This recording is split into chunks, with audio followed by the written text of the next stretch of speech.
नमस्कार। हर मंगलवार को हमने साहित्य को लेकर के एक कार्यक्रम शुरू किया है। दूसरा एपिसोड होगा ये।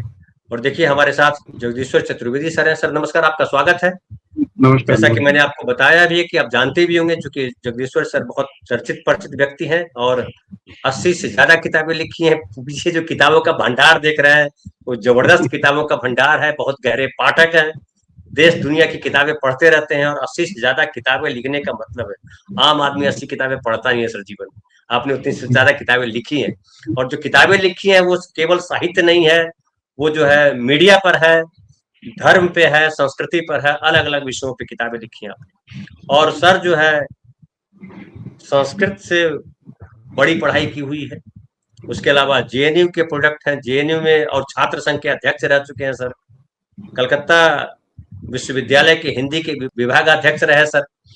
और जगदीश्वर सर का जो है मेरे ऊपर असीम कृपा है। तो सर को जब मैं याद करता हूँ तो सर आ जाते हैं और हमने कहा कि सर से जो है लिया जाए, कि जीवन में इतना सारा पढ़ा है, साहित्य के समालोचना की बात हो। नामवर सिंह गुरु थे जगदीश्वर सर के, अक्सर लिखते रहते हैं उनके बारे में। सर दूसरा भाग आज है और उस दिन आप बात कर रहे थे कि जो दलित साहित्य है उसके परिप्रेक्ष्य में कि किस तरह से दलित साहित्य को अंबेडकर के, बाबा साहब के आसपास जोड़ दिया गया है, उसके चारों तरफ घेर दिया गया है। जबकि दलित साहित्य जो है हमारे पौराणिक काल से अगर बात करें तो चाहे महाभारत की बात करें या जो रामायण की बात करें, वहां से आपने बात की, फिर आदि जो भक्ति काल रहा उसकी बात करें, वो तमाम काल में जो है दलितों को लेकर के, उसकी समस्याओं को लेकर के, उसकी पीड़ाओं को लेकर के चर्चा होती रही। सर आगे ये जो आधुनिक काल का जो दलित साहित्य है, उस दलित साहित्य की दो बहुत ही केंद्रीय विशेषताएं हैं जिनको कायदे से विश्लेषित करने की जरूरत है। वो ये, चूंकि डॉक्टर भीमराव अंबेडकर का बहुत गहरा असर है इस दलित साहित्य पर, ज्योतिबा फुले का बहुत गहरा असर है, तो इसमें दो बेसिक कॉन्सेप्ट हैं डिबेट के। एक तो हिंदू धर्म है और दूसरी वर्णाश्रम व्यवस्था है। ये बात मैं क्यों कह रहा हूं, क्योंकि अभी क्या है कि दलित लेखकों में एक अच्छा खासा हिस्सा वो सनातन हिंदू धर्म और उसके नए व्याख्याताओं से प्रभावित है। मैं बहुत ही विनम्रता से अनुरोध करना चाहता हूं उन अपने दलित लेखकों से कि वे इस चीज से बचें।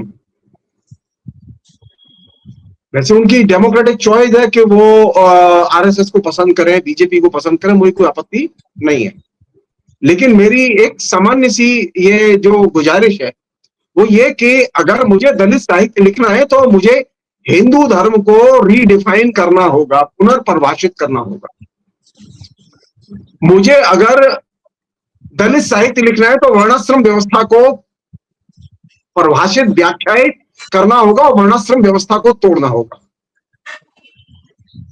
और वर्णाश्रम व्यवस्था को तोड़ने का मतलब है जाति प्रथा को, जातिवाद को तोड़ना होगा। जातिवाद और जाति प्रथा को बनाए रखकर, चाहे वो हम दलितों के विभिन्न जातिगत समूहों के संगठन बनाएं या हम गैर दलितों के संगठन बनाएं, जो कि आजकल एक तरह हवा चली हुई है उत्तर भारत में खासतौर पर, कि जो लोग हैं वे लगातार चमार अपने संगठन बना रहे हैं, वहां महार अपने संगठन बना रहे हैं, यहाँ जो है कुम्हार अपने संगठन बना रहे हैं या कुर्मी अपने संगठन बना रहे हैं।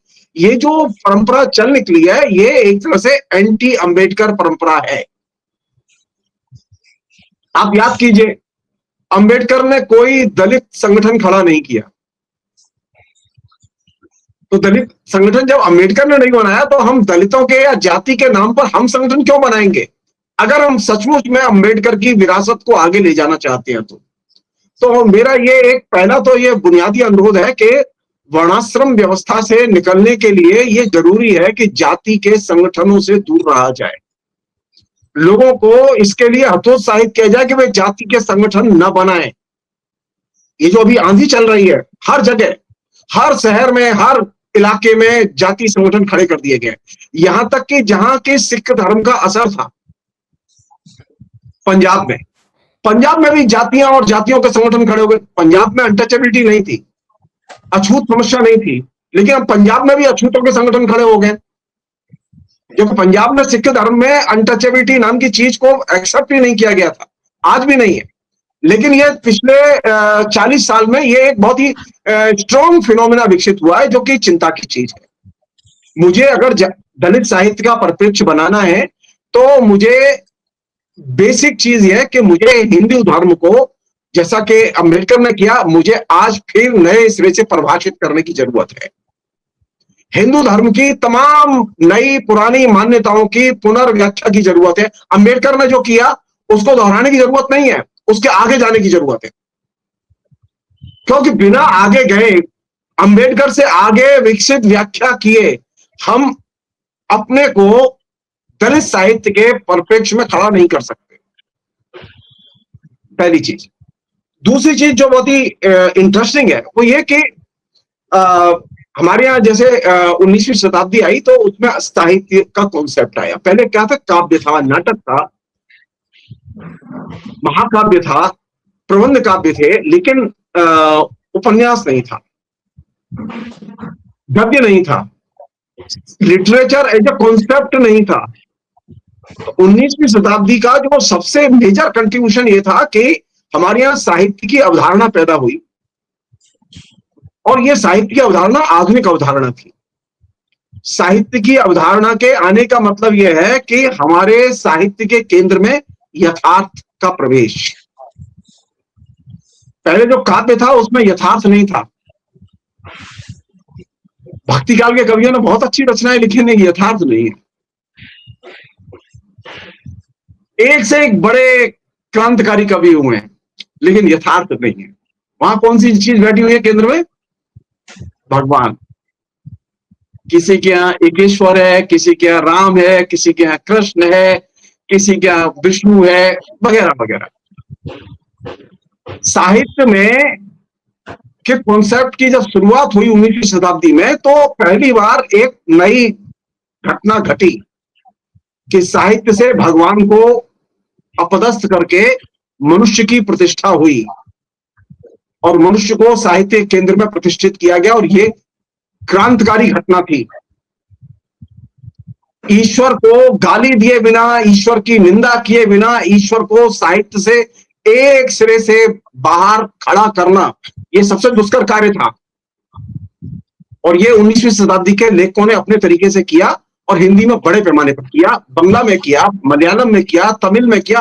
पूरी भारतीय भाषाओं की जो नई आधुनिक विरासत विकसित हुई, उसमें भगवान को अपदस्थ किया गया।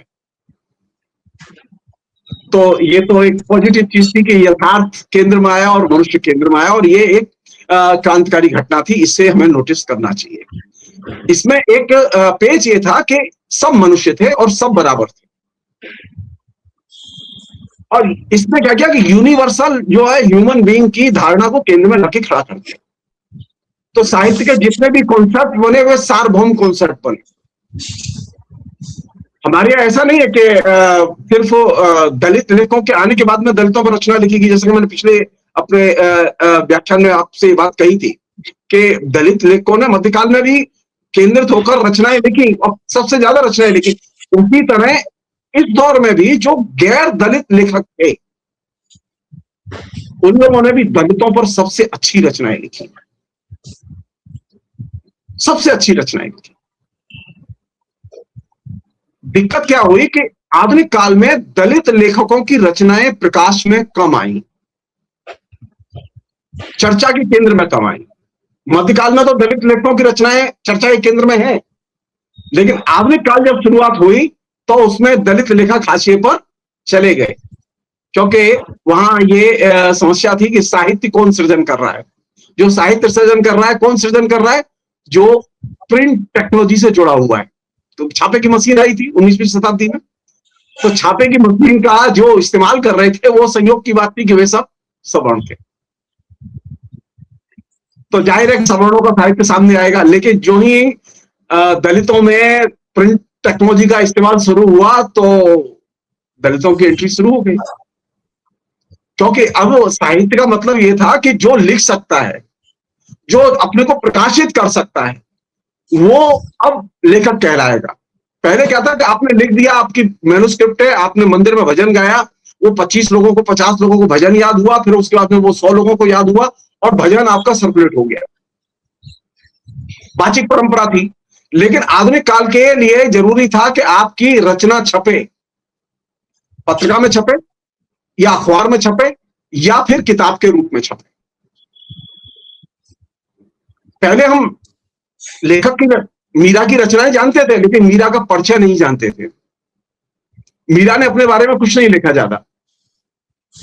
तुलसी ने सब कुछ लिखा, इतनी बड़ी रामायण लिखी, लेकिन 2 पन्ने अपने बारे में नहीं लिखे। कबीर ने इतना लिखा कि सब लोग रोज कबीर के भजन गाते हैं, लेकिन कबीर अपना जीवन वृत्त नहीं लिख पाए। यानी लेखक का परिचय, लेखक की आइडेंटिटी मध्यकाल में प्रकाशित नहीं थी। पहली बार जब छापे की मशीन आई, तो छापे की मशीन के जरिए क्या हुआ कि किताब आई। तो किताब में अब क्या होता है, लेखक का परिचय देना होता है। तो अब मजबूरी थी कि किताब छपेगी, अगर काव्य संकलन छपेगा, कहानी संकलन छपेगा या आपका निबंध संकलन छपेगा, तो आपका छोटा सा परिचय जाएगा कि आप कौन हैं, कहाँ पैदा हुए, आप क्या करते हैं। ये एक 8-10 लाइन जरूर आपकी लिखी जाएगी। पहली बार लेखक प्रकाशित हुआ, साहित्य की धारणा ही खाली नहीं आई, लेखक की आइडेंटिटी जिसे हम लोग कहते हैं, लेखक की आइडेंटिटी का 19वीं शताब्दी में पहली बार उद्घाटन हुआ, क्योंकि लेखक ने अपना परिचय लिखना सीखा। पहला लेखक तो था, बहुत कम लेखक हैं ऐसे जिन्होंने अपने बारे में लिखा। 1-2 दलित लेखक हैं और 1-2 लेखक है। मध्यकाल में कुछ लेखकों ने अपनी आत्मकथा लिखी, वो मैं बाद में कभी बात करूंगा। लेकिन ज्यादातर लेखक अपना परिचय नहीं बताते थे, मिलता ही नहीं है लिखा हुआ। तो वो इसीलिए क्या है कि मध्यकाल के लेखकों के बारे में बड़ा डिस्प्यूट है, कौन कहाँ पैदा हुआ, कब पैदा हुआ, क्योंकि लेखक तो लिख के गया नहीं, वो खाली रचना लिख गया और रचना के बाद में अब आप खोजते रहिए कि वो कब पैदा हुआ था। इसलिए आप देखेंगे कि ज्यादातर मध्यकाल के लेखकों के बारे में विवाद है, कब पैदा हुआ था, कहाँ पैदा हुआ था, कौन सी तिथि को पैदा हुआ था, फिर डिस्प्यूट है उस पर। फिर इस पर भी परेशानी है कि उसकी रचना में क्षेपक बहुत हैं, तो उसका मूल कौन सा है। लेकिन आधुनिक काल में तो ऐसा नहीं है। आधुनिक काल में तो एक बार पुस्तक छपी तो आपकी फिक्स हो गया कि ये आपकी ओरिजिनल टेक्स्ट है। मध्यकाल में कोई लेखक बचा ही नहीं है जिसके यहाँ क्षेपक न हो। तो आधुनिक काल में प्रिंट टेक्नोलॉजी के आने का एक अर्थ ही ये था, जिसको कायदे से समझना चाहिए। उसने साहित्य के क्षेत्र में नंबर 1 साहित्य की अवधारणा को जन्म दिया, पहली चीज।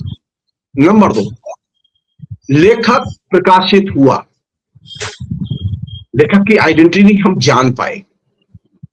नंबर 3 और सबसे बड़ी चीज, भगवान की साहित्य के केंद्र से विदाई हुई और मनुष्य को प्रतिष्ठित किया गया, और ये बहुत बड़ी घटना थी।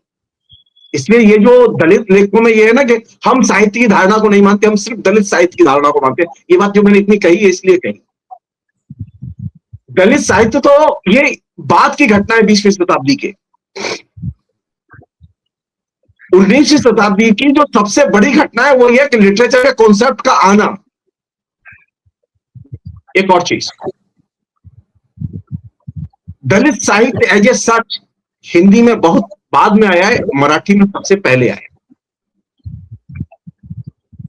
अब आप देखें, आप हिंदी में जरा जो विमर्श है उनको ध्यान से देखें आप, कि मराठी के कितने दलित लेखकों को, और खासतौर पर विचारक लेखकों को, जो आइडियोलॉजिकली जो बहुत साउंड लेखक हैं, जिन्होंने दलित साहित्य को खड़ा किया, उनके बारे में हमारे यहाँ कितना डिस्कोर्स है, कितना विमर्श है, कितना लिखा गया है, कितना उनको परिचित कराया गया हिंदी के पाठकों से, आपको बहुत ही गहरी निराशा हाथ लगेगी।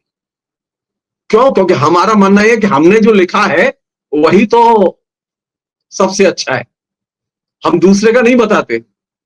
लेकिन अगर हमें ये पता रहता कि नारायण सुर्वे ने क्या लिखा है तो कितना अच्छा होता। नारायण सुर्वे के बारे में अगर हम उनकी सारी की सारी कृतियां अगर हिंदी में ले आए होते तो कितना अच्छा होता। लेकिन हम कुछ रचनाएं छाप देते हैं, कुछ रचनाएं ट्रांसलेट कर देते हैं, ज्यादातर उनके विचारों से अनभिज्ञ होते हैं। क्यों? वह उन लेखकों में से है कुछ लेखक जिन्होंने कालांतर में दलित साहित्य की धारणा को त्याग दिया। मराठी का ये डेवलपमेंट है जो ये मेंशन करना बहुत जरूरी है। जिस मराठी में यह शुरू हुआ कि हम दलित साहित्य को प्रतिष्ठित कर रहे हैं, बाद में उन्हें लगा कि नहीं, ये दलित साहित्य के दायरे के बाहर निकलना चाहिए और वे पुनः लौट के साहित्य के दायरे में चलेंगे। क्यों? क्योंकि जो बात जहां से मैंने शुरू की थी, साहित्य की प्रतिष्ठा ही हुई थी ईश्वर की विदाई के लिए और मनुष्य को प्रतिष्ठित करने के लिए, और ये बहुत बड़ी चीज थी। नंबर एक। ये नंबर बहुत दो महत्वपूर्ण बात, ये बहुत महत्वपूर्ण बात कह रहे हैं सर। ये जी जी साहित्य की रचना ही हुई ईश्वर को हटा करके व्यक्ति को स्थापित करने के लिए। बहुत यस। बढ़िया। और ये चीज हमारे यहाँ ज्यादातर आलोचकों के विमर्श से गायब है। बिल्कुल सही सर।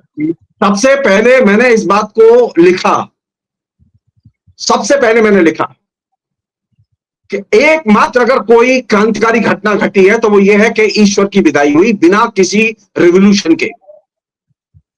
हमारे रेवोल्यूशन नहीं हुआ, लेकिन भगवान विदा कर दिया हमने।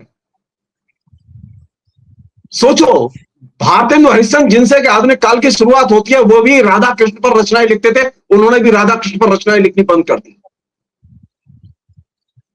भारत दुर्दशा पे लिखने लगे। अब ये जिसमें यथार्थ का केंद्र में आना, मनुष्य का केंद्र में आना, ये बड़ी घटना है। इसे समझना चाहिए, इसकी रेंज को समझना चाहिए। तो जब हम ये बात करेंगे साहित्य की, तो हमें देखना होगा कि क्या साहित्य के आने से वर्णाश्रम व्यवस्था टूटती है या बची रहती है। भगवान रहेगा, भगवान का सिस्टम भी रहेगा, पर ध्यान रखिएगा, मध्यकाल की जो सबसे बड़ी कमजोरी थी, दलित लेखकों की जो सबसे बड़ी कमजोरी थी, मध्यकाल के जो तमाम लेखक थे उनकी जो सबसे बड़ी कमजोरी थी, जिनके यहां जाति की आलोचना तो मिलती है, वर्णाश्रम व्यवस्था की आलोचना भी मिलती है, लेकिन वर्णाश्रम व्यवस्था का जो आर्थिक आधार है उसकी आलोचना नहीं मिलती। उनके यहां वर्णाश्रम व्यवस्था एक साइकोलॉजिकल प्रस्तुति पर है, मन में आई, मानसिक उनके अंदर धारणा है, और वे ये नहीं जानते कि इस वर्णाश्रम व्यवस्था का कोई आर्थिक आधार भी तो है। वर्णाश्रम व्यवस्था खाली एक विचार नहीं है। मध्यकाल के लेखकों के अंदर वर्णाश्रम व्यवस्था सिर्फ विचार भर थी, लेकिन आधुनिक काल के लेखक के लिए वर्णाश्रम व्यवस्था सिर्फ विचार नहीं है, क्योंकि साहित्य में कोई भी प्रस्तुति समाज के आर्थिक ढांचे के बिना नहीं होती। वो मध्य वर्ग का चरित्र चित्रण करेगा तो मध्य वर्ग की आर्थिक अवस्था आएगी, वो निम्न मध्य वर्ग का चित्रण करेगा तो निम्न वर्ग की आर्थिक स्थिति आएगी, अगर वो होरी और माधव का चित्रण करेगा तो होरी और माधव की आर्थिक स्थिति आएगी। लेकिन कबीर जब चित्रण करते हैं तो उसमें आर्थिक स्थिति नहीं आती। उसके लिए एक वो जिसे कि मनोविश्लेषण की चीज है, मनोविज्ञान की प्रस्तुति की चीज है। लेकिन आधुनिक काल के लेखक के लिए कोई भी कैरेक्टर जब आता है तो वो उसकी अर्थव्यवस्था के साथ आता है, और ये एक बहुत बड़ा चेंज था जिसे कि हमें कायदे से समझना चाहिए।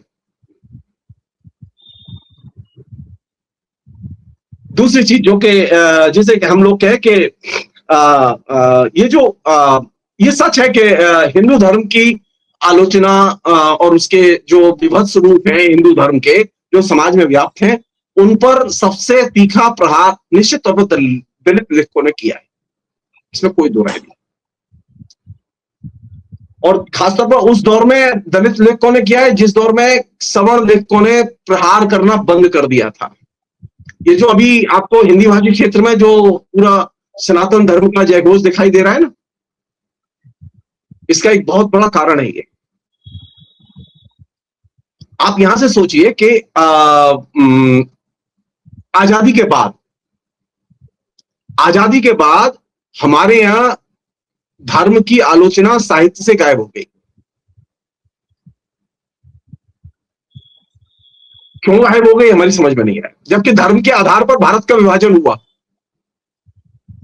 भारत विभाजन से हम परेशान हुए और पीड़ित हुए, लाखों लोग मर गए हमारे इसी हिंदी भाषी क्षेत्र के, लेकिन कहीं पर भी आपको धर्म की आलोचना नहीं मिलेगी, लेखों में नहीं मिलेगी। न वो बड़े बड़े प्रगतिशील लेखकों में नहीं मिलेगी। क्यों?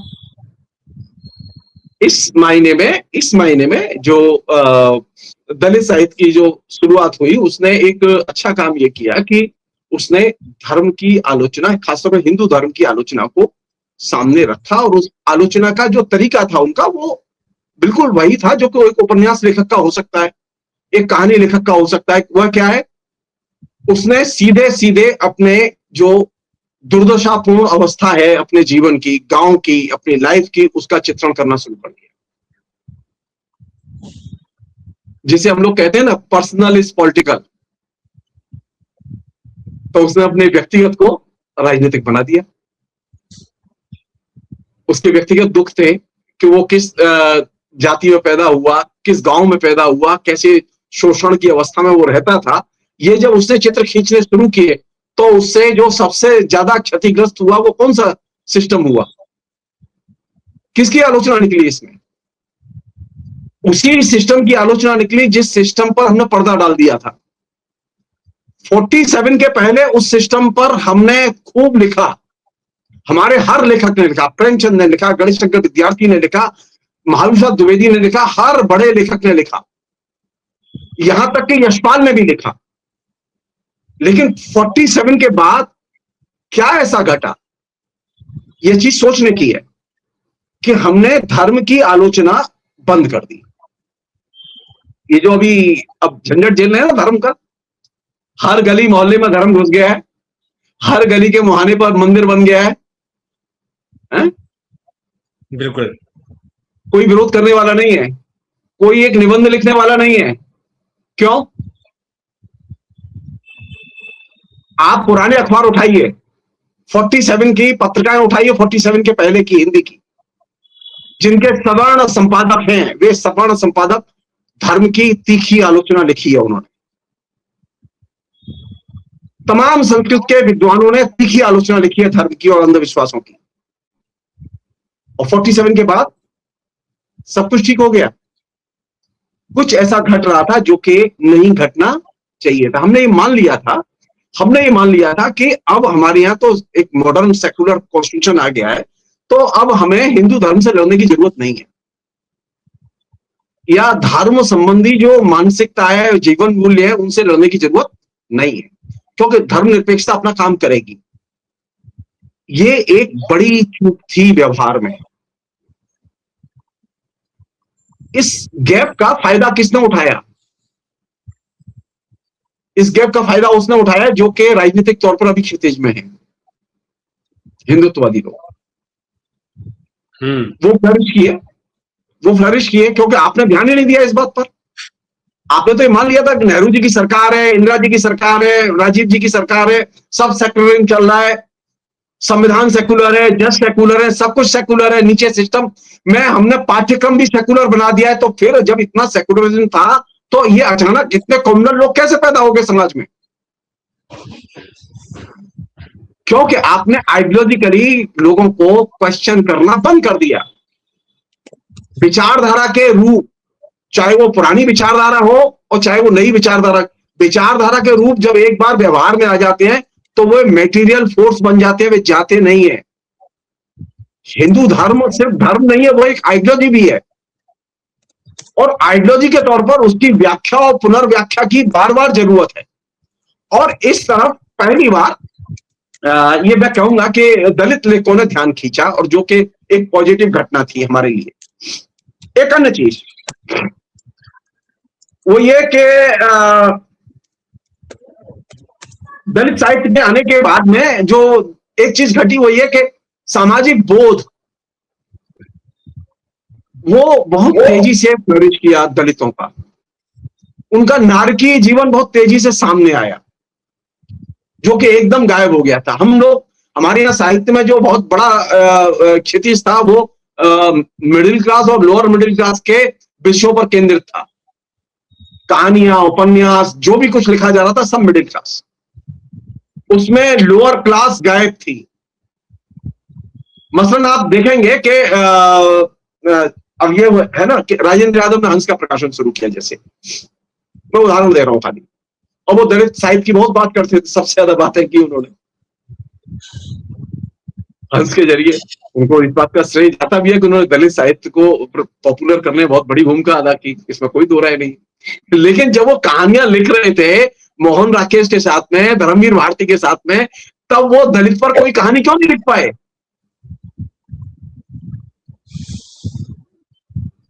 ये क्या हुआ ऐसा कि अचानक इन्हें बात के काल में ध्यान आया? कोई चीज तो घट रही थी समाज में। कौन सी चीज घट रही थी? आप याद कीजिए। हमको इमरजेंसी याद आती है, लेकिन इमरजेंसी में ही एक दूसरी चीज घट रही थी, वो है काशीराम का उदय, जिसे हम लोग भूल जाते हैं। मैं काशीराम की राजनीति के पक्ष विपक्ष में नहीं जाना चाहता, मैं सिर्फ जो चीज घट रही थी जिसने कि बहुत दूर तक प्रभावित किया, आज भी प्रभावित है वो चीज, वो ये कि जब दलित अपने को असर्ट कर रहा है।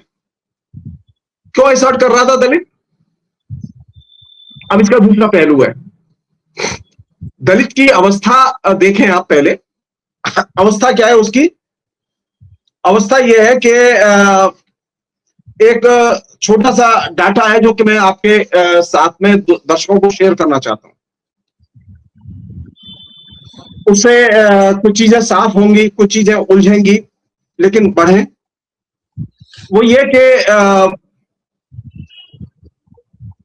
हिंदुस्तान के 70% दलित ऐसे हैं जिनके पास कोई जमीन नहीं है आज की डेट में,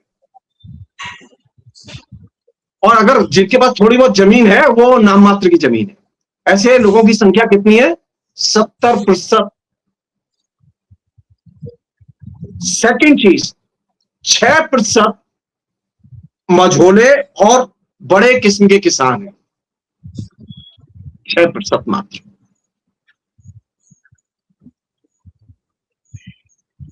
बिहार, केरल, पंजाब में 90% शेड्यूल कास्ट परिवारों के पास कोई जमीन नहीं है,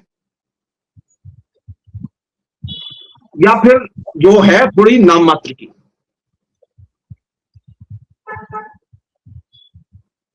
एक अन्य चीज जो बहुत ही इंपॉर्टेंट चीज बता रहा हूं मैं आपको।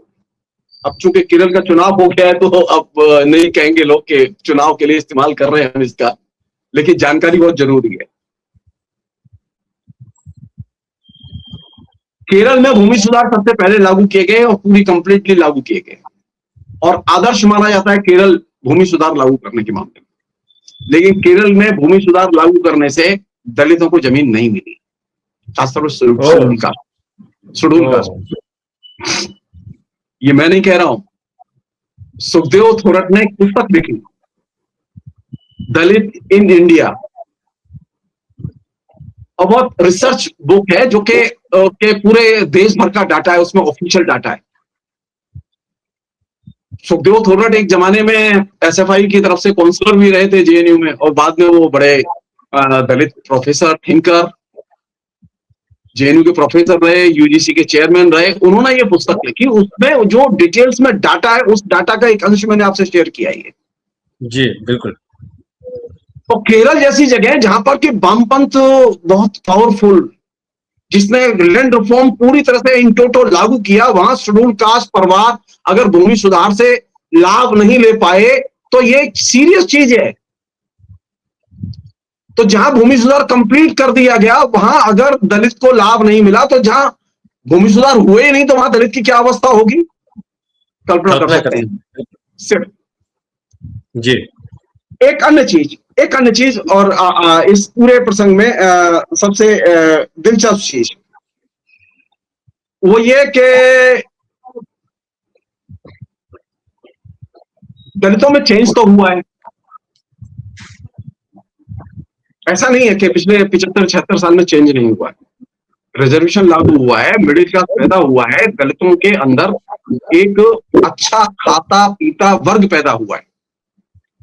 ये जो काशीराम का जो उदय और विकास पॉलिटिक्स में, एससी एसटी रिजर्वेशन और एससी एसटी रिजर्वेशन के नाम पर जो शिक्षा आई, जो भी थोड़े बहुत लोगों के बीच में वो पहुंची, और जो डेमोक्रेसी का विकास हुआ, उसमें एक चीज और पैदा हुई जो कि दलित विमर्श का हिस्सा नहीं है, जो कि होना चाहिए उसे। दलितों में पूंजीपति वर्ग भी पैदा हुआ। ऑटोमोबाइल इंडस्ट्रीज के जो पार्ट हैं, उसके पार्ट बनाने वाली 4 जो टॉप कंपनियां हैं, वे टॉप कंपनियां दलित उद्योगपतियों की है। आज से 7-8 साल पहले तक, अभी जान लीजिए, जो ऑटोमोबाइल कंपनियां थी, जो कि सवर्ण जिनके मालिक हैं सो कॉल्ड, वे उन दलितों से पार्ट्स नहीं खरीदते थे। उनका 700-800 करोड़ रुपए का सालाना टर्नओवर हुआ करता था उन कंपनियों का, लेकिन चूंकि वो दलित हैं इसलिए उनसे पुर्जे नहीं खरीदे जाते थे। लेकिन 7-8 साल पहले पहली बार ये घटना घटी कि उनसे कंपनियों ने, जैसे टाटा ने और दूसरी कंपनियों ने, पुर्जे खरीदने का समझौता किया। तो एक बड़ा हिस्सा ऐसा भी है जो कि पैदा हुआ, जो कि कैपिटलिस्ट है, दलितों में कैपिटलिस्ट है। ऐसा भी हिस्सा पैदा हुआ जो कि बिल्डर है। तो दलितों में खाली ऐसा नहीं है कि लैंडलेस लेबर भी है, खेतिहर मजदूर भी है, लेकिन एक वर्ग, मध्य वर्ग पैदा हुआ है जो अच्छा खासा मध्य वर्ग है। जैसे मीणा समुदाय के लोग हैं जो शेड्यूल कास्ट में आए हैं, शेड्यूल ट्राइब में आए हैं, वो बहुत ही समृद्ध लोग हैं। आईएएस में बहुत ही बड़ी लॉबी है मीणाओं की। तो एससी एसटी ने एक लॉबी पैदा की है जिसमें कोई दो राय नहीं है, वो अच्छी खासी मध्य वर्ग की लॉबी पैदा हुई है। तो उसने क्या किया, तो उसे एक्सप्रेशन चाहिए, तो उसके लिए लिटरेचर भी आया। ये जो मध्य वर्ग का उदय और मध्य वर्ग के उदय के साथ में काशीराम का उदय, इसने दलित के बीच में जो चेंज है, उस चेंज को वो अभिव्यक्त करता है। ये बहुत इंपॉर्टेंट चीज है। काशीराम आकाश से नहीं आए कि अचानक उनके अंदर इल्हाम। काशीराम के पहले भी बहुत सारे लोग, इवन काशीराम को जो मौका मिला फ्लरिश करने का, वो मौका अंबेडकर को क्यों नहीं मिला?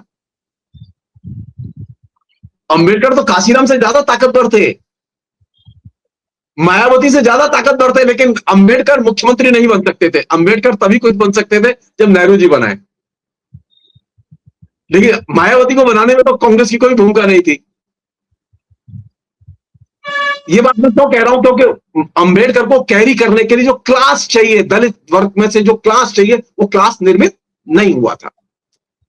काशीराम के समय तक वो क्लास धीरे धीरे बनने लगा। इसलिए आप देखेंगे आजादी के बाद के दौर में दलित साहित्य बड़े पैमाने पर लिखा गया और इसने पूरे के पूरे साहित्य के विमर्श को एकदम बदल दिया।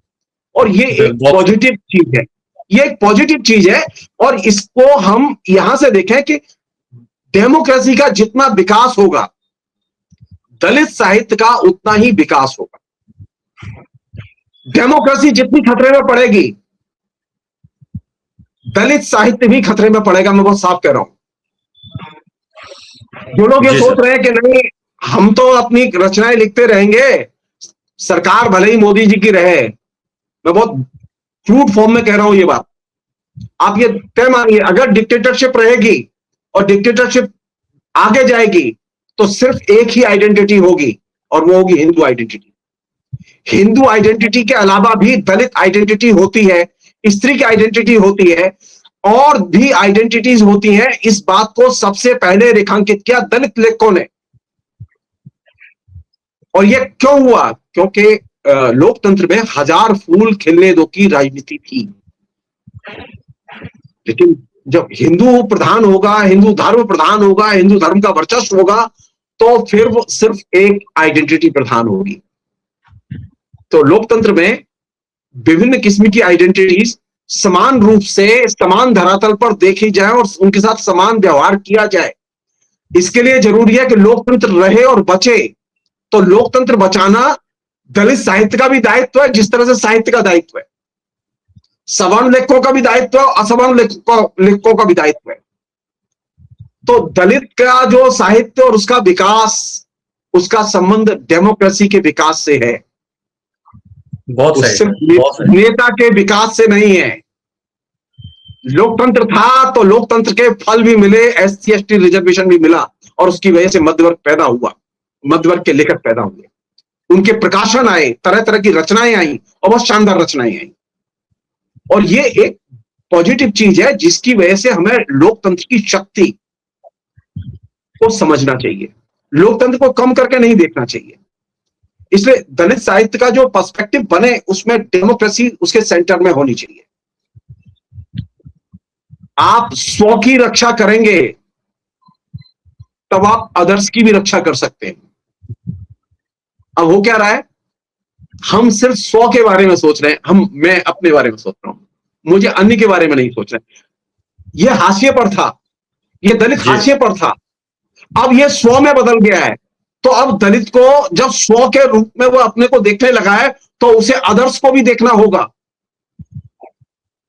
कि अन्य कहीं उपेक्षित तो नहीं है। बिल्कुल सर। ये चीज, जी ये एक बेसिक चीज है कि लोकतंत्र और दलित साहित्य का जो अंतः संबंध है, उस अंतः संबंध को हम समझें।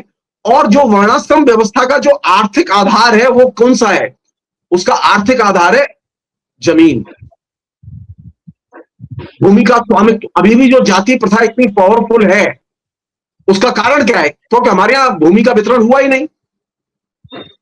हमारे यहां जो लैंडलेस लेबर है, जिसकी की संख्या अभी 60 करोड़ से अधिक है, उसमें ज्यादातर दलित है। तो ये जो एक बड़ी चिंता है, पॉलिटिकल एजेंडा है हमारा, कि हमारे देश में भूमि सुधार लागू हो, तब वर्णाश्रम व्यवस्था टूटेगी। लेकिन मजेदार बात यह है कि भूमि सुधार लागू किए जाए, ये दलित लेखन से गायब। तो भूमि सुधार के एजेंडे को लाए बिना आप दलित को बचा नहीं सकते। तो अगले एपिसोड में सर इसी पे बात करेंगे सर। हैं। तो हमारे कई साथी पूछ रहे हैं कि अचानक कहाँ से शो आ गया, अब जल्दी शुरू कर दिया क्या? जल्दी नहीं शुरू किया है, ये स्पेशल किया गया है। और हर मंगलवार को 8 बजे हम साहित्य पे चर्चा करेंगे। और साहित्य पे जैसा कि आज चर्चा की सर ने, केवल साहित्य, कविता और कहानी सुनाना नहीं नहीं है, नहीं नहीं, बल्कि हम सिर्फ हम एक सेकंड, मैं आपके श्रोताओं को मैं एक चीज कहना चाहता हूं, अनुरोध है मेरा। हम साहित्य के उन पक्षों को लाएंगे जो पक्ष हमारे जीवन से सीधे जुड़े हैं। जी मैं क्लासरूम के पक्ष उनकी चर्चा कम करूंगा, मैं कर सकता हूं, लेकिन ये क्लास नहीं है। हमारे बीच में ऐसे लोग हैं जो साहित्य के पाठक हैं, श्रोता हैं, साहित्य को पढ़ना चाहेंगे, वे साहित्य में जाएं और साहित्य को समझें। जी जी। तो ये एपिसोड कैसा लगा ये भी आप लोग लिखिएगा। अभी तो आज सब लोग चौंक रहे हैं कि 8 बजे शो कैसे आ गया, तो कि हम तो पिछली बार में वीडियो लगाया था। लेकिन हर सप्ताह ये मंगलवार को ये साहित्य पे सर बोलेंगे, बात करेंगे उनके साथ। और भी धीरे धीरे जैसे जैसे एपिसोड आगे बढ़ेगा और रस आएगा। लेकिन सर ने आज बहुत महत्वपूर्ण बातें की, जो मुझे भी बहुत सारी बातें पता नहीं। बहुत बहुत धन्यवाद सर। थैंक और यू, थैंक यू। अगले मंगलवार को फिर हम आपसे बात करेंगे। निश्चित और जो, निश्चित। जी, हमारे एक साथी कह भी रहे हैं, जो प्रकाश आसुदानी जी शुरू से थे, वो लिख रहे हैं कि बहुत अच्छा शो है सर, मैं तो सुनने में इतना खो गया, कमेंट करना भी भूल गया। ये शुरुआत से थे सर, पहले दर्शक यही थे। तो ये बहुत बहुत धन्यवाद आपका प्रकाश भाई। और आप तमाम साथी जो बाद में आए हैं, बरसाती लाल जी हैं, बख्तियार भाई हैं, गणेश मीना जी हैं, और AK भाई हैं, सब हमारे पॉलिटिकल प्रोग्राम्स के दर्शक हैं सर। उनको अचानक लगा कि अरे धनंजय सर का कार्यक्रम आ रहा है, तो सब जो है दौड़े आ गए। तो ये आप परमार बाबूलाल जी हैं, मोहम्मद फैज खान हैं, अशोक धूपर भाई हैं, तो आप लोगों का बहुत बहुत धन्यवाद।